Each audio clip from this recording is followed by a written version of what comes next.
Hello everyone, Alistair Gold here. During the international break, we're almost there. We're not really. That's a lie. Straight off the bat, we're halfway through. But we're getting there. And thus far, things haven't been too awful in the Tottenham Hotspur international stakes. I don't think so anyway, other than poor Lucas Bergvall. Getting his first start for Sweden and having a bit of a nightmare miss in front of goal. We just got it all wrong. Look, if you're going to make mistakes, make them when you're 19, I guess. Get them out of your system early on. Otherwise, pretty much kind of as we would have hoped in terms of various players. The only one probably getting loads of game time, which isn't great, is Mickey van der Ven. He is started both. I just saw he got about 71 minutes for the Netherlands. Xavi Simons coming off the bench late in both games. Actually got an assist, but he came on for the last 11 minutes for the Netherlands. Other than that, various players mostly getting rested. Vicario and Udogie were unused subs in their first game for Italy. João Paulinho wasn't used either for Portugal. Bentancur hasn't even been included in the Uruguay squad because Marco Bielsa's doing a bit of a these are friendlies, let's look at new young players, which is like, nice one. Fantastic, thank you very much. For us, anyway. Other than that, Richarlison came off the bench late on for Brazil. There's not been too much thus far to worry Spurs too much. But hey, there's still 2 games for various players, so there's plenty of disaster still to come for Tottenham, no doubt. I've been at Tottenham Hotspur Stadium today. I popped down for the second NFL London games, which was not the greatest advert for the sport in the world for anyone that might have been there as a casual observer who hadn't watched NFL before. It was the Broncos beat the Jets 13-11. Bit of a stinker, quite frankly. 61,155 people there. I had an awkward moment at half time. There was a rapper last week in the first game. They had Ray, the singer, who my kids and wife think is amazing. I haven't heard too much of her music. This time was a person I'd had even less exposure to in the music world, was a rapper named Giggs. Not the man you, Ryan Giggs, which would have been weird. But they set him up on a little stage right in front of the press box. So this really awkward moment where they're coming up at half time. I didn't really want to hang around and watch. I wanted to head down, go and get a drink, maybe go to the toilet, as you do. And then I kind of was about to get up from my seat and realised, looked at the little screens we have, and I'm like, oh, my face is right behind him on Sky Sports. Fantastic.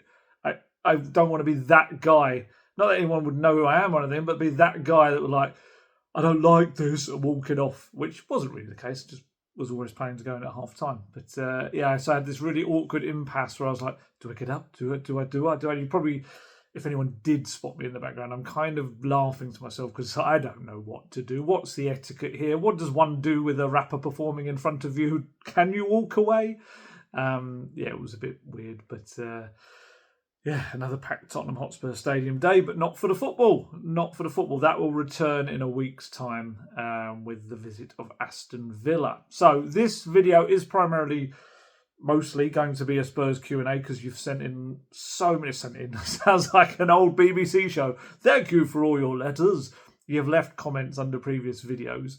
And there's loads of really good questions. And I had a briefest of look whenever they come in, but I always try to look at them fresh kind of on today. So I just very cursory look when they first come in.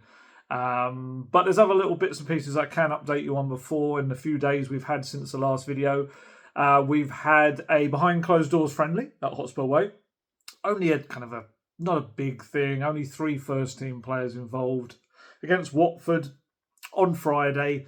And it was 2-1 to Watford. Again, I think they brought quite a strong team. Spurs team was mostly a load of young players, and these 3 first team players, one of which, the good news was Randall Kolo Muani was one of them. He got 45 minutes, which is great. Obviously, we have not seen much of poor Randall because of his dead leg, which has finally risen from the grave and is back with us. If you weren't aware, 13 minutes is all he's played for Spurs in the Champions League game against Villarreal right at the end. And then a few days later in training, Pat Matasar accidentally, they collided and he had a really, really bad dead leg, which kept filling up with blood and stuff. So he is now on the good side of the dead leg, and played 45 minutes against Watford. There's not really a lot of details about it because I think both teams kind of decided to keep it mostly in house. But I had found out it was 2-1 to Spurs, and I found out that Kolo Muani, we knew he played anyway. That was put out, but I also know that Dane Scarlett and Brandon Austin both played. They were the 3 first-team players, and otherwise it was mostly young players, but still important. 45 minutes in his leg, keep going his fitness work for next week or so. Maybe he gets on the bench against Villa. Maybe. We'll see. But if he's not, I can imagine people going, who doesn't? I saw some crazy ones last week, so that he didn't actually want to play for Spurs. He decided he'd gone on loan but didn't actually want to play for Spurs. I mean, there's conspiracy theories, and then there's that. That was different. Poor guy just had a dead leg. And I know we kind of know it as a lesser thing, but if it's going to fill up with blood, then it's not a good thing. So that was that, the pre-season friendly, the behind closed doors friendly. So we had that. Luca Williams-Barnett won Premier League 2 Player of the Year of the month for September, despite the fact he only turned 17 last week, wasn't it? Which is incredible. Bear in mind, Premier League 2 is an under-21s league. Just shows, the talent that young man has. Obviously made his senior debut against Doncaster in the Carabao Cup, and got his first professional contract just after on the day of his birthday last week. He signed that. But he's had a cracking month. Scored his first hat-trick for the under-21s in the 6-3 win at Leicester City. Then he got an assist in that game as well. And in the next game, I think he got an assist. He actually, it wasn't so much that it was a pre-assist. He put in a corner where Dane Scarlett knocked it on to Janai Byfield, who scored. Just had a really terrific month. Again, as someone that was 16 just over a week ago, and he's winning awards with the under-21s. And Rio Curry Martin, get that right, was also nominated as well. So he'd had a really good month too. So that's nice news, good news. What else before I launch into Q&A? Oh, James Maddison. We had the James Maddison YouTube episode 2, which I thought was I actually preferred it to episode 1. It sounds like we're talking about Star Wars here, but we're not. We're talking about James Maddison's YouTube channel. Because I think I just learned a lot about the injury recovery process after an ACL. And it was really insightful. And also, he allowed himself, I think, to be quite vulnerable in front of the camera too. And you kind of got to see how just rubbish it is for these athletes when they're having to deal with something like this, and also how their teammates kind of gather around them. I thought was one of the biggest things. I think it really gave you an insight how close this squad are right now at Spurs too. We found out from the video that he is aiming to be back before the end of the season, maybe April time, but he's not going to rush it whatsoever. He wants to make sure it's absolutely right. And it was just really nice. I think it showed the first 3 weeks after he suffered it in Son's farewell match against Newcastle in South Korea, August the 3rd, I think it was. And one of the really nice bits was him going back to Hotspur Way for the first time after it all happened and seeing the players. There was a really nice moment where he spoke to Bentancur and Romero, because, again, this is all stuff we weren't aware of, that when he was in a really bad way in the dressing room in Korea, really emotional about it all, because obviously he'd just come back from having his medial ligament going as well, and he'd only just come back for a few matches or so.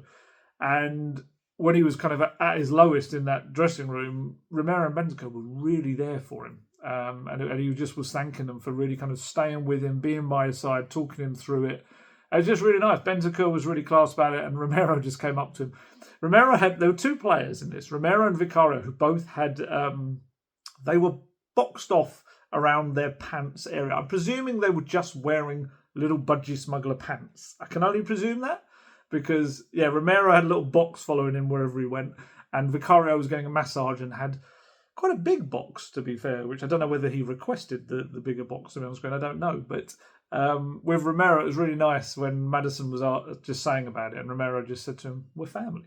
And I just thought it was really just a lovely insight into what his captaincy will be, and also what Sonny's would have been before him too. That was good. And actually, another thing that Bentancur said that was quite important, I think, was a recovery as well, was that he said, look, when I did mine, I damaged the meniscus in my knee as well as the ACL. So that took the full 9 months, whereas you don't have the meniscus issue. You've just got the ACL.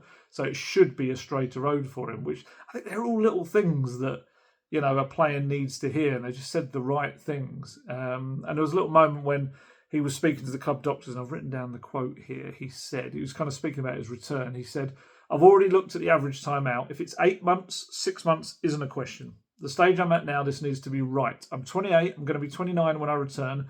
I'm in my prime, really. These are my peak years ahead of me. I need to come back and I need to stay fit. So actually, I'm not going to be pushing to say, oh, why are you taking so long, sort of thing.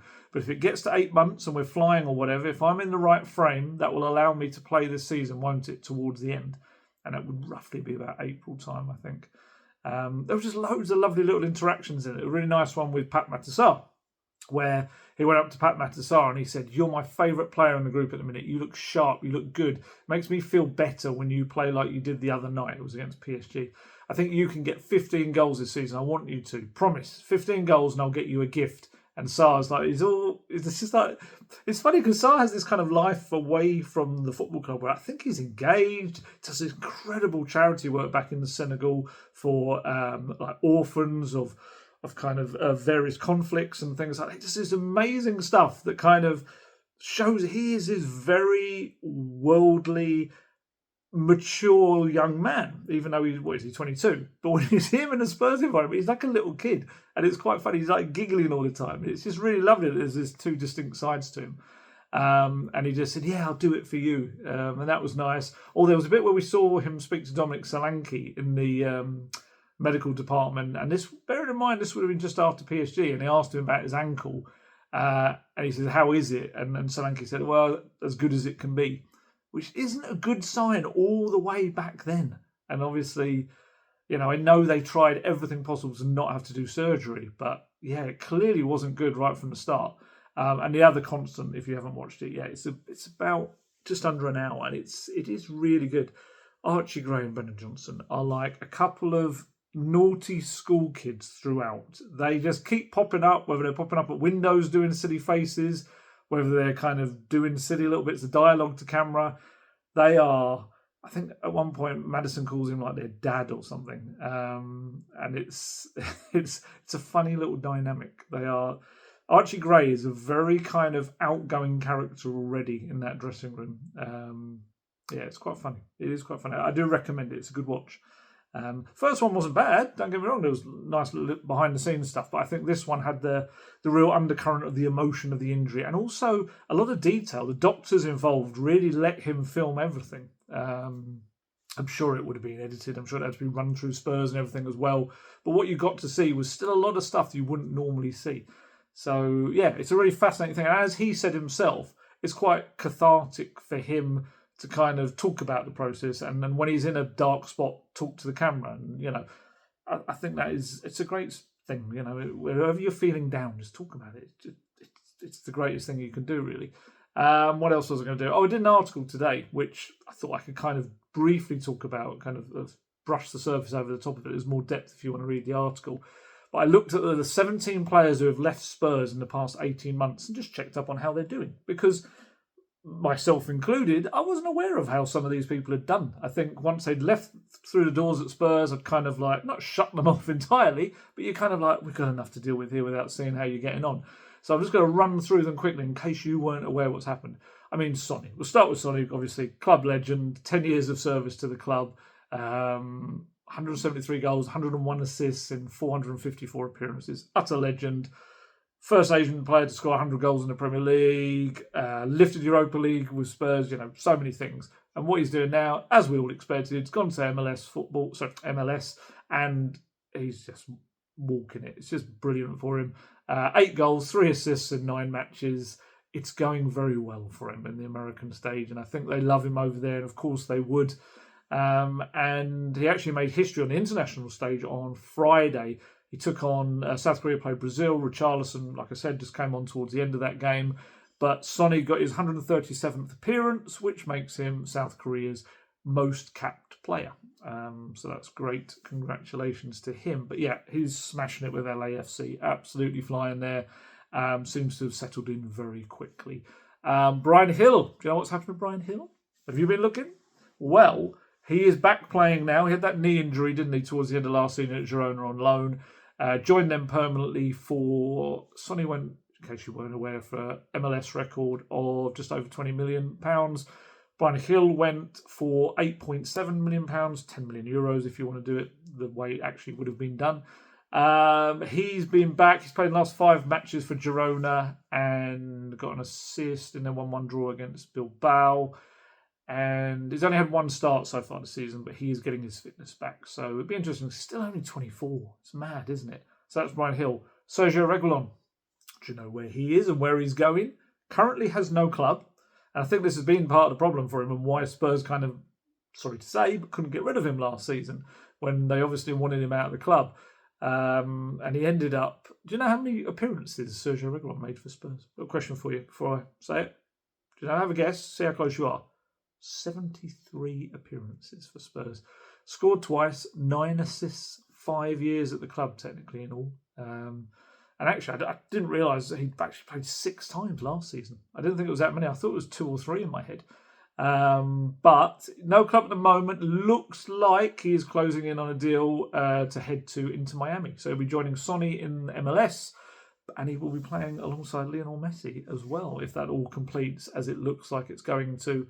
Another player who is out of contract at the moment with no club is Fraser Forster, which I'm surprised about. There's quite a few links to him, but he has not, as of yet, rocked up anywhere. 37 years old. How many times do you think he played for Spurs over the 3 years he was at the club? I'll give you a second. Have a guess. The answer is 34 times. He conceded 54 goals during those 34 times. 8 clean sheets as well. Made 4 appearances in the Europa League last season, so he fully deserves that winner's medal as well. But, he's an England international, 6 caps, but no club right now. I'd imagine as the season goes on, he will be one of those that gets snapped up kind of as an experienced backup for some club if he doesn't decide that he's going to move into coaching or something. Timo Werner. Timo Werner is at RB Leipzig. Everyone expected him to move on somewhere. There was a lot of talk about him going to MLS as well, but he is there. Had a few little injury woes there as he had at Spurs. He's just played 1 minute of football this season so far, so has not really worked out for him, unless maybe he goes to MLS in January, perhaps, for the kind of final months of their season there. But hasn't worked out for Timo. I didn't realise he played... Guess how many appearances? 41. 41 times. 3 goals and 7 assists. So he did have a goal contribution, almost 1 in every 4 games. But we know what his issues were in front of goal, especially. Alfie Whiteman, not got a club either at the moment. Nothing for him. He is still looking, although I do wonder, he's 27 years old now. I wonder whether he's got a lot of interest outside of football, whether he ends up just moving away from football to do other stuff. He's a really interesting chap. I'll be fascinated to see where he turns up. I'd love to probably do an interview with him at some point, actually. I'm trying to think if I ever spoke to him on any... I don't think I did. I spoke to Brandon Austin once or twice. I don't think I ever spoke to Alfie. There was a good article someone did with him. I can't remember if it was Tom or not from the Times. Someone did a good article with him where he kind of spoke about a lot of those outside interests. Who else has left? Højbjerg, you probably know about him. I probably don't need to say too much about him. It feels like he left a lifetime ago. Kind of did, but technically, obviously, his contract only ended in the summer. He went for 17 million. I feel it could rise to 17 million. He played 184 times for Spurs. Mad that. 10 goals, 17 assists. Went to Marseille the last season, played a lot of football, helped them get into Champions League, and he has played a fair bit of football already this season. 9 appearances and 1 goal for them. Tongi, we've got to talk about Tongi Ondembele. He is had a bit of a mare. He has, unfortunately. Had a sports hernia in March, which ended essentially his season prematurely in Nice. Obviously, he left last summer, not the one before. Sorry, not last one, the one before. And yeah, he kind of came back, looked like he was going to be back for pre-season, and he had to have a groin surgery, so he's still not back yet. So no Tongi in the world of football right now. Lo Celso's doing fine. He's playing pretty well this season, actually, scoring goals, scored the winner for Venezuela. Scored the winner against Venezuela for Argentina the other day. Romero was captain in that game because I think Messi got released to go back and play for Inter Miami. I can't remember, something like that. Lo Celso's actually going quite well for him at Real Betis. Emerson Royal, he's back in Brazil with Flamengo, in case you missed that. He had a tough time at AC Milan. Just didn't work for him, and he got an injury towards the end of the season that kind of ended that one for him. I think he was out from January till May. I think he came back right at the end of the season, but didn't actually play football. He goes on the bench a few times. But he's back in Brazil with Flamengo. Troy Parrott, he's been one of the best kind of departees of Spurs in terms of what he's done. He's flying. Spurs, if you're not aware, sold him for £6.7 million, but with a 20% sell-on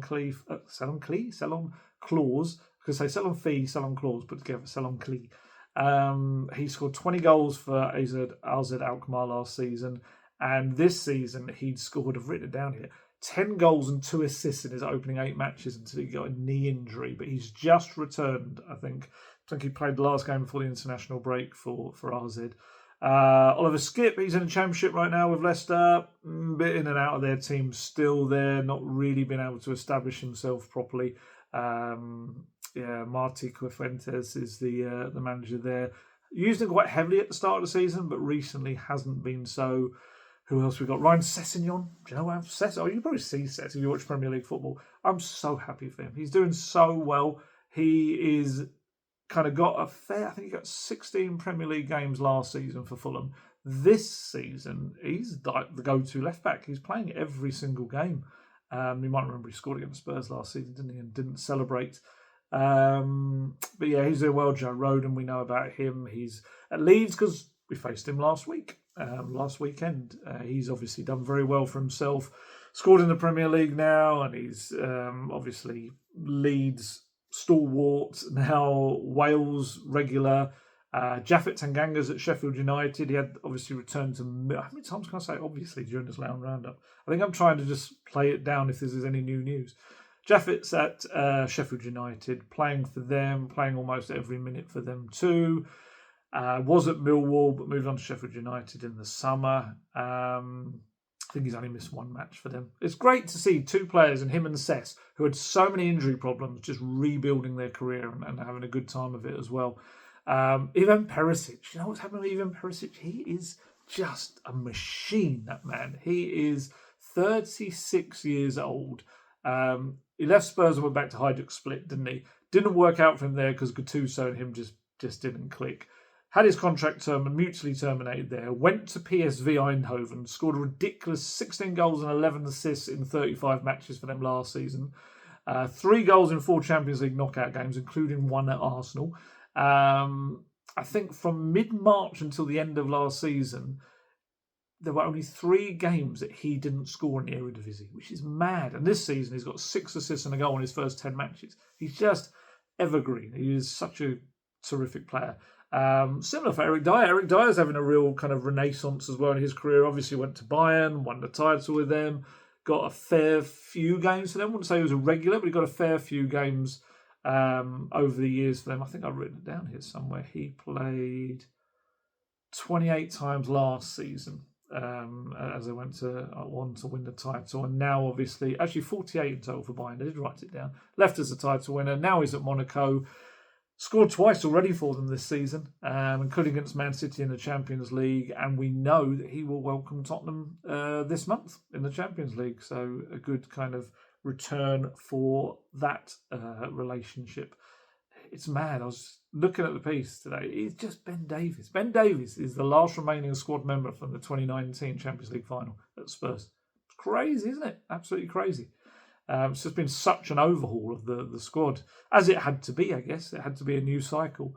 Right, that was all the updates I was going to give. Let's launch into the Spurs Q&A now and go through some of your questions. What do we got? Will Scapes asks, Any chance of a goal guess and Will Christmas special? I think I'm using Wilmot, I imagine. We'll see. We'll see. Guesty's taken some time out and seeing the world a bit, and quite rightly so, having a bit of a breather and a rest. We're still to figure out exactly what's going to happen with that. But I'm sure, as I said before, in some capacity, we will return in some form as a duo. And Mr. Wilmot, he's got a new job now, so I'm not entirely sure how that would work for him. But I'm sure at some point we'll all be chatting about Spurs together in the future. What else we got? Ashley916 asks, when do you realistically see both Yang and Vuskovic being a consistent part of the first team matchday squad? Ooh, good one. A good one. I would say at this moment in time, based on only right now, I'd probably say Vuskovic will be a faster integration into the team. I would imagine, barring a disaster next season, we'll see Vuskovic as kind of part of the first team setup. Yang is doing really well now for Portsmouth. I would imagine his road might be a little bit kind of not a touch slower, just so maybe he gets, like Vuskovic has gone out to the Bundesliga, maybe he gets a step up loan next season, whether that be to another Premier League club or the Bundesliga or a league like that, just to keep toughening him up. And the Championship will do that as well. But I would maybe say Vuskovic is just ahead in that regard. What else we got? If Spurs were to sell, it's part 2. If Spurs were to sell Lancashire Scarlet, Divine Donnelly next summer, who would you expect to fetch the highest fee, and what roughly would those fees be? Oh, I hope they don't sell anyone. I'd love all 4 of them to make it. I would say, if you're going to ask me out of those 4, who's most likely to make it at Spurs right now, and this isn't saying about ability, this isn't saying about anything else other than where they're positioned, you would maybe say Will Lancashire, purely because I think he's in a position, although Alfie Devine's doing really well as well. But I kind of feel like the reason I say Lancashire over Devine is because I feel like Lancashire was kind of getting opportunities in and around the first team squad, whereas Alfie wasn't. And I feel like Alfie maybe kind of heads off eventually, but he's doing tremendously. Where is he? Preston, isn't it? Doing really, really well. So he's doing well. Dane, I feel like maybe his chance has passed. Jamie Donnelly just having a tough time at Stoke right now. It's such a brilliant season at Orient last time out. He just probably needs a January recall if it doesn't change, to be honest. But in terms of the highest fee, I mean, strikers always go for the highest fee, so it could be Lancashire. But I genuinely hope all 4 of them make it at Spurs. I just can't see it happening because of how blocked the path is at the club.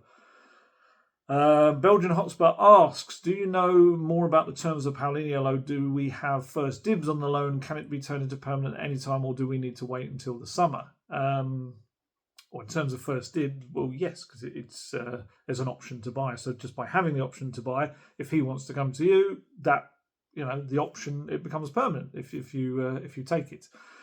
Can it be at any time?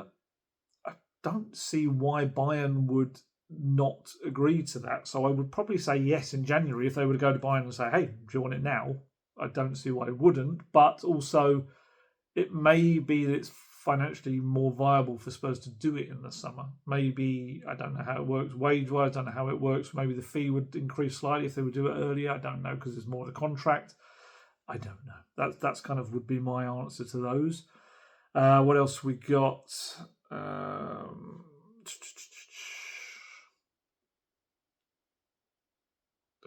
Peter Gray asks, what are your thoughts on how the middle and front line shakes out when Decky comes back, and how that affects Brennan Johnson, the medium and long term for future for Spurs?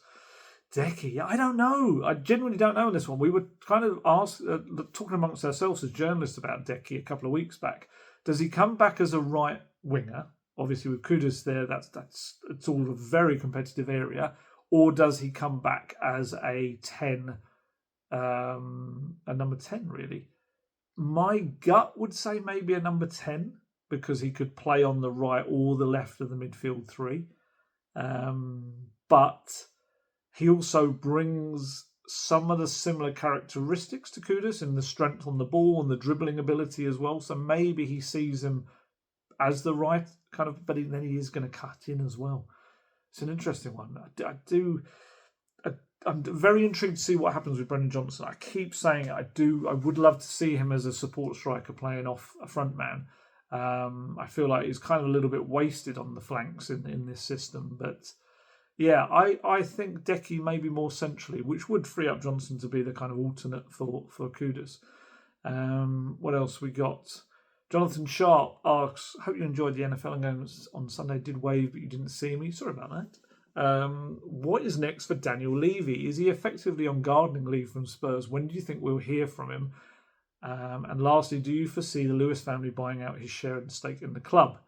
Well, he would want to sell. Obviously, that would be one thing. It's not really gardening leave per se, as in, I think it said that he left with immediate effect as well. But mainly, he does have these shares in the club. So he's there in the background. He just has no real decision-making process or decision-making capability with them because he is a minority of the majority, if you understand what I mean. When we'll hear from him, I would imagine he is NDA'd up to the eyeballs in non-disclosure stuff. So I'd be surprised if you hear too much from him. I'm sure there'll be a safe interview at some point, or if he sells up, maybe. Yeah, I don't know. Again, he'd be the only person that can answer that one. Let's have a look. What else we got here? So I'm cycling through all the questions. I'll try not to do repeat ones. Oh, Adam C. asks, in the unlikely event that Spurs had a fully fit squad to choose from, what would your first 11 be and how would it change for a tougher game? I'll go with the main question. What would your first 11 be? And it's only because I did it today for the Villa game. I had a look at it and I would probably say right now, let's say they are facing Villa. What would I pick for Villa? I would probably go with Curry and goal. Porro at right back. He's had a good international break with Spain. He's done really well, actually. Romero and Van der Ven, of course, at centre backs. I really like Jed Spence. I would probably, though, for the balance against Villa, go for Destiny Udogie on this one and play Spence against Monaco. Midfield, I think it calls for the Bentancur-Paulinho axis, especially as Bentancur has had a good rest this fortnight. Paulinho, as of this point, hadn't played in Portugal's first game. And then I would play Xavi as a number 10. If you're going to have two more defensively minded players, I think you've got to have a 10 in there. And then the front three right now would be Kudus, Richarlison because of fitness. But if you're saying no injuries, Solanke for me, such an underrated player. I just want to see him get some service. Give the man the ball in front of goal.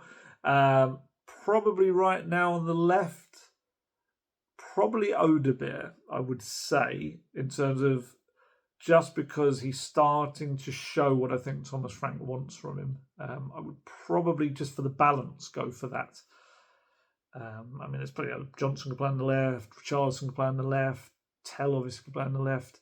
I feel like I'm missing someone. Oh, we're saying, and this also, when you say fully fit, are we saying Decky and Madders? Because that becomes a whole different ballgame. I'm going to be a coward and I'm not going to include them. That will be a tough one. But then again, that's the beauty of football, is you'll have different 11s for different oppositions. Right, let's have a look. B. Don Hennessy asks, do you ever listen to other Spurs podcasts like View from the Lane, for example, especially now your old mate Dan KP is on there? I don't. If anyone's watched me these videos before, and I've been asked these questions a few times, I just don't. Away from writing about Spurs, talking about Spurs on this, and doing my own podcast, the one with Guesty, I don't really then consume more Spurs stuff. I try to listen to other stuff. So I'll listen to kind of like movie podcasts, and I'll listen to interview podcasts and things like that. So yeah, I don't even listen to general football podcasts really. So no, I don't listen to the other Spurs ones, I'm afraid. I'm sure they're very good though, and especially as I know many of the people that do them.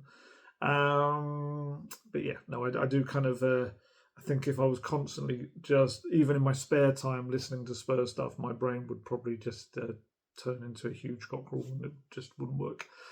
What else we got? How's the NFL game? How's your fantasy team doing? Ask Raptor 454369. I've got 3 NFL fantasy teams right now, and I think they're going to have a tough week this week. I won all 3 last week, I think. But yes, that's another thing I do in my spare time, just to get my head away from football for a little bit, is to do NFL stuff. Jonathan Sant 4960 asks, from afar, you and Ange looked like you were professionally very close, had a good rapport. What was it like for you when he got sacked, and did you message him like Dan after all? Also, how's Guesty doing? With Ange, we've kind of communicated since, kind of indirectly in a way, since, and got on well with him. Just kind of just wished him well, really, in what he did next. We now know what he was doing next. This was all very much before that. Tough gig, tough kind of jumping from one chaotic club into an even more chaotic club, really, in terms of the changes that take place there. And as for Guesty, he's just taking some time out. He'll be absolutely fine. I have no doubt that he will bounce straight back into the role that his talents deserve. What else we got? Michael Knight asks, do you think Lewis family has seen the light since our Europa League win, and more so from the parade, which was estimated to be 225,000 people, realising how big the club is and potentially can be? Maybe. Again, it'd be lovely to get an interview with them. We don't really know, but it just feels like Vivian and Charles Lewis and Nick Bucher have just decided they are going to be more of a foreground backing for the club, and it could be all of those things, realising the potential of the club and just having more of a say in things. But certainly, 100 million in, more money to come, feels hopefully exciting, but we'll see. I think the next few transfer windows will kind of prove how much really changes, I suppose. Let's have a look. Dave's person? I don't know if that's... Or Dave Sepperson. That would make more sense, maybe. If you were given a choice to add one player in January, what position would you look to add and which player? Ooh, good question. Probably, and I know it's overloaded with players that can play there, but I think the natural point in the team right now is probably a left winger, an out-and-out top choice left winger. That's probably the one. I mean, I would have gone Savinho, would have been absolutely perfect, but it looks like if he hasn't already signed a new contract. So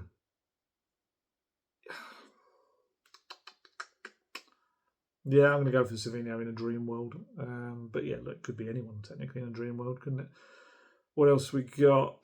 The factoid. You often mention needing at least 2 sources before publishing something. I was wondering, without revealing any information, what kind of roles do the people you speak to do at the club?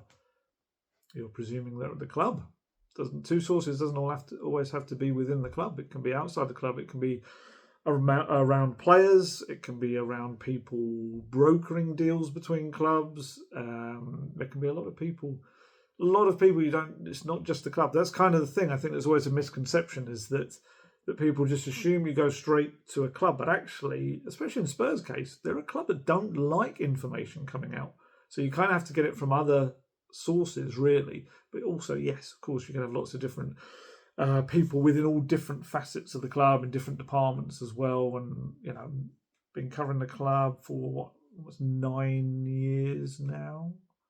Yeah, it is over 9 years now. So, yeah, you build up a fair few contacts in and around the club, and also many outside it. What else we got? Jod asks, why do Spurs keep painting a target on the back and announcing extra money? It seems like an ego rub. They have to. It's a stock market thing. They have to announce it. Another similar question to the last one. Spurs, my drug of choice. Who are your favourite football journalists, and which Spurs podcast do you always make time to listen to? Yes, a blanket thing. I don't listen to any Spurs podcasts. Again, I'm sure they're very good. My favourite football journalists. Ooh, interesting one. Jonathan Wilson's very good. I kind of had a proper chat with him for the first time out in Buda, and he is a lovely guy. It was a bit like, not quite fanboy, but on the bookshelf just over there is Inverting the Pyramid and stuff like that. And having a good chat with him about his career and how many, I think he's written 14 books, he said. Someone like him is just like, I just find people like that fascinating and fantastic. And to boot, a really nice guy. Sometimes you kind of see these people and the way they write, and you kind of, I don't know, you almost kind of feel like maybe there's like this hierarchy in sports journalism. They might be a little bit kind of stuffy or sneery about kind of things, and he's absolutely not. He was just a genuinely lovely guy. So yeah, and of course all the regular Spurs packer. There's a lot of terrific journalists amongst them as well. What else we got? Capgram asks, are you missing Rob Guest and Lee Wilmot? Have you now got a bigger workload? Who subs for you when away? Yes, no comment, and a number of people actually will be filling in for me. I have actually got a few days off coming up as well after today, actually, so there will be people filling in for me. Oh my goodness. Caleb Brown asks, who have been your favourite signings the last 5 years? I've seen this question going around social media and was curious to see your take on it. Wow. I haven't seen that question. That is a really good question. 5 years, so we're going back to 2020.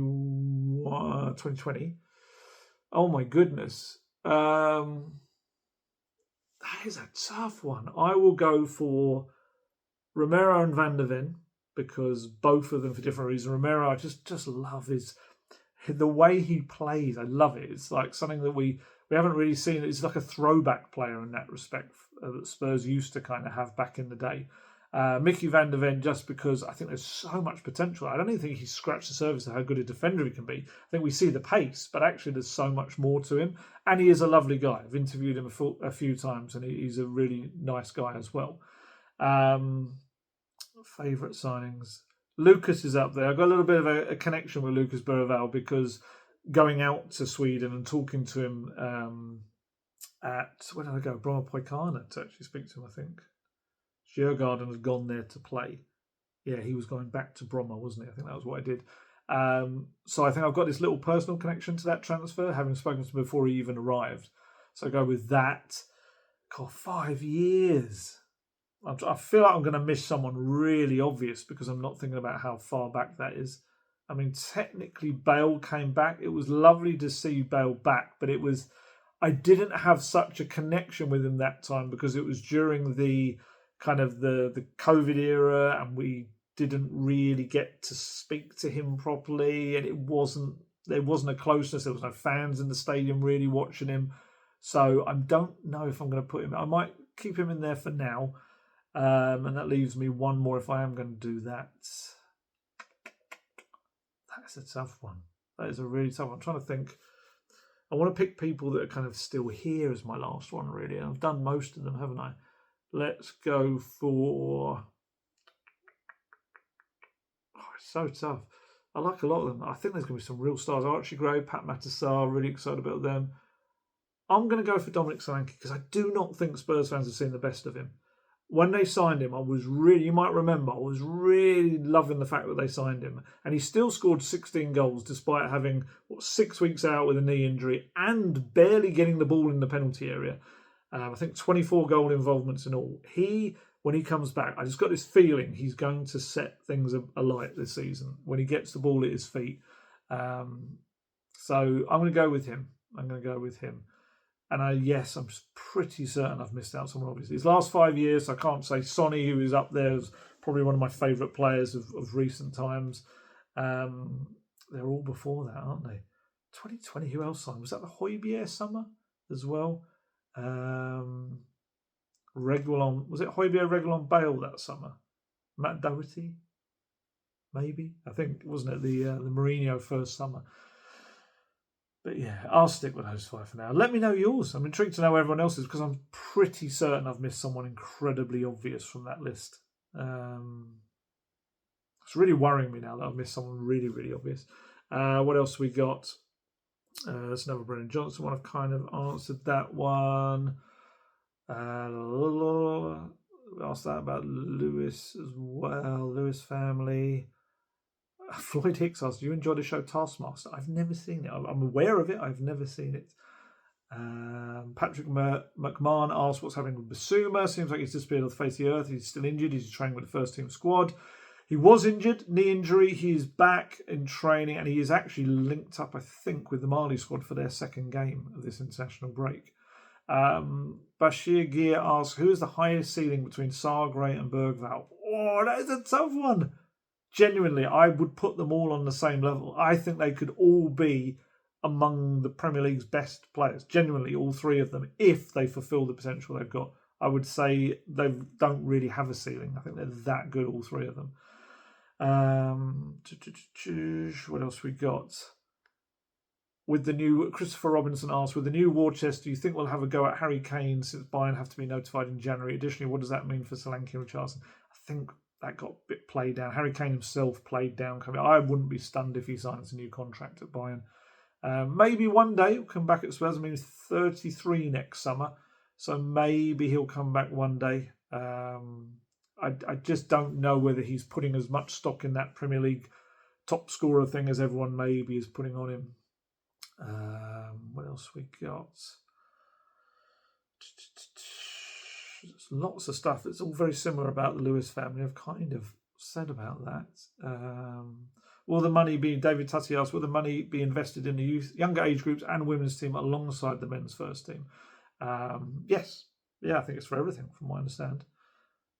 That's a good question. Big James on tour asked, niche question, but what's happening with Matthew Craig? I don't know. I've been asking myself because he hasn't gone anywhere, but he doesn't seem to be playing any under-21 games. Maybe he's injured. I'll have to find out. I'll get back to you on that one. I will find that one out. Shosman asks, apologies if you've referenced before, will your critically acclaimed travel series be making a return? I heard a series 2 has been commissioned.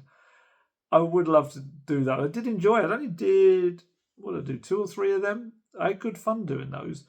But it also takes up a load of time on your holiday, which isn't as much fun. But I probably will at some point. I probably will just bring them back. I've still got the movie one. I need to do a movie channel. I need to do a new video. Seen some good ones recently as well. What else we got? Done that. Lots of questions about Guesty. Someone else saying it out loud about the adding money. Mr. Perry asks, if you were granted an incredible no-holds-bar interview with Daniel Levy, what 2 questions would you most like to ask him? First off would now be about what happened that day that he left the club or left his role as chairman. And the second one would probably be, are there any sliding doors moments where you wished you'd done something different while you were in charge of Tottenham? And see if he actually be honest there. Simply Chaff asks, when are you taking your next vacation while there's an international break going on? Next week. That's when I'm off. I'm going to get some R&R. K9 McGurn asks, which and saying will you miss the least, invariably or irrespective of? It's all fun. Stuff like that. I think they're all fun. All the little sayings. Thomas Frank's got them as well. And top. You'll hear him say that a lot. I like them. It's what makes the person. I've got loads of weird words that I keep saying, like obviously. Richard Day GM asks approximately how much the NFL games bring into the club. I feel like someone said it was maybe approaching 10 million, but that's just a guess. I don't know. Don't quote me on that. There's certain parts that they get from it, like the so essentially NFL rent out the stadium really from them. Then Spurs get a cut of food and drink and merchandising and the club shop and everything, and they make a fair whack of money from it. Let's put it that way. I think that's kind of it, really. Naming rights, we don't know any more on that. That will be a question to kind of. I can try and start putting that towards the people around the Lewis family. It'd be quite interesting if there's anything more from them on that. I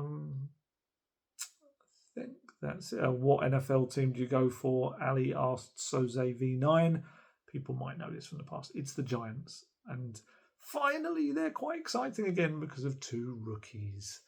It's just amazing, isn't it? 1-2 players can just change something completely. And that's what happened to the Giants the other day at the Eagles. And it was great. I stayed up very late at night into the early hours watching it. Have you seen one battle after another yet? Asked TKO Roy 74. Yes, I have, and it was very, very good. And I will talk about it in my movie channel once I get that video sorted. I think that's it, really. I think that's probably a good place to finish. I maybe do another one of these in the coming week or so as well, if I get time. Right, time to head off. Rest of the international break. A few of the players have got second games to come. Fingers crossed, no injuries, please, no injuries. And then we are back with Villa. Like I said, I won't actually be at the next couple of games. I'm going to be watching them on television or whatever device I can watch them on. But I will try to do a video at some point. It may be some random location I'm doing it from, not with this sofa and the wall behind me, but I will try my best. So yeah, thank you for your question. There were loads more. I'm sorry if I didn't get around to yours, but I had a very set time I had to finish by because I've got to go and do something. But yes, I shall hopefully be back at some point. Like I say, probably from a different location. So yeah, there you go. As always, stay healthy, stay safe, look after yourselves. I shall catch you later. Goodbye.